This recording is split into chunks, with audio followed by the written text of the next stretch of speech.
For some time now, I've wanted to make a design for an airship, so I figured today I might as well show how I make that. I always start with a sketch first. It's important to get the general shape and layout of the picture right from the start. It's a lot harder to change things when you start adding shadows and color, though I do still tend to mess it up quite a bit and then spend way too long trying to fix it. When I started working on this, I only had a basic idea of what I wanted it to look like, and there were still a lot of things that had to be filled in. Of course, I knew I wanted it to be some sort of airship thing, so like a boat that could fly or something. I also wanted it to be a bit ocean themed, though it kind of lost that as I worked on it. Really, the only thing that still has anything to do with water is the front of the ship, which is based off of the spiral of a shell. I also wanted this thing to be a bit big, not huge, but big enough for around 5 characters to stay in comfortably, and room for luggage and other things. I like to keep the things I make fairly realistic and believable. Nothing makes me lose interest in a story more than if you can't understand how things work. Like, if the ship was just flying because of magic, then it wouldn't be that interesting. Like, if one of the engines got damaged, it wouldn't seem that important because it's magic and you don't have any idea of how it works.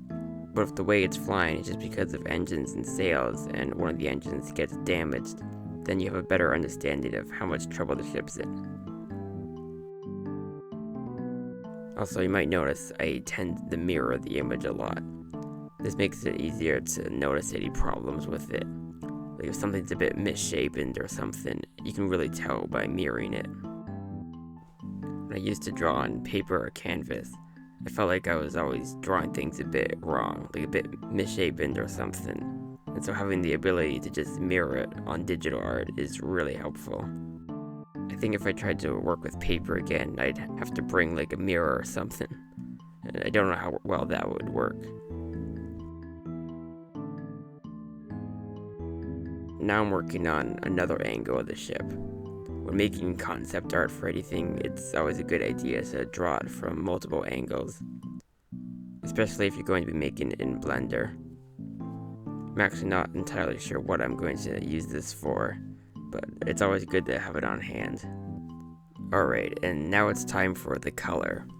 I think color is one of the most important things in a picture. I mean, like aside from contrast. Contrast is also important, like the lights and darks of a picture. But other than that, I think color is the most important. I like to use an airbrush at first to really just spread the color around and try to see what looks right. Even if it's not completely realistic or anything, as long as it looks good, that's what matters. Something that I find makes pictures look a lot better is gradients, like fading one color to another color. For example, in the sail, you can see at the top it's a lighter pink, but then it kind of fades down to a reddish color. The more you look, the more you can see it everywhere. Just having colors slowly fade to another one looks really good. Also, I try to avoid from just making a color get darker. I try to change the hue a bit. Like instead of having orange go to black, make the orange go to a darker red color. You can really change the feel of an image to do this.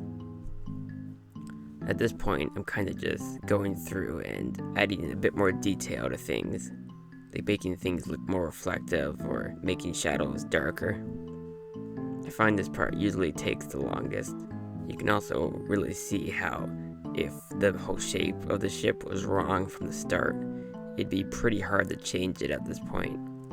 I wonder how realistic this thing actually is. Like, I try to make it realistic, but could this thing actually fly? Probably not. I mean, it just has some big propellers and a sail. That's probably not very aerodynamic. Then again, I don't really know how planes work. It'd probably kind of need a giant balloon, like what's on a blimp, something like that. That might hold it up, but that's no fun. Just having a few sails looks a lot better, even if it's not the most realistic. Another thing I just thought of is, if this is in the sky moving forward, then the sails would probably be blown backwards. Yeah, it's probably best not to think about this. Anyways, now we're on to the final steps of the image. Now I'm just working on making the background look good, because just having a plain white background is way too boring. Though I probably spent a bit too long on this. I mean, it's just the background, it's not like super important, but I don't know, to me it needed to look good. I find adding some sort of pattern usually looks pretty good.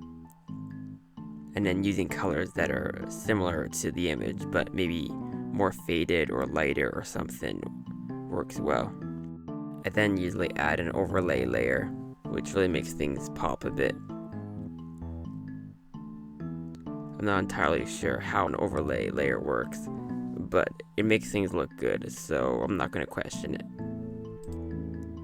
And now, after adding a few more details, I think it's done. If I were to redraw it, I'd probably do things a bit differently, but I guess that's why it's concept art. When I actually need to make it, I'll know what needs to change.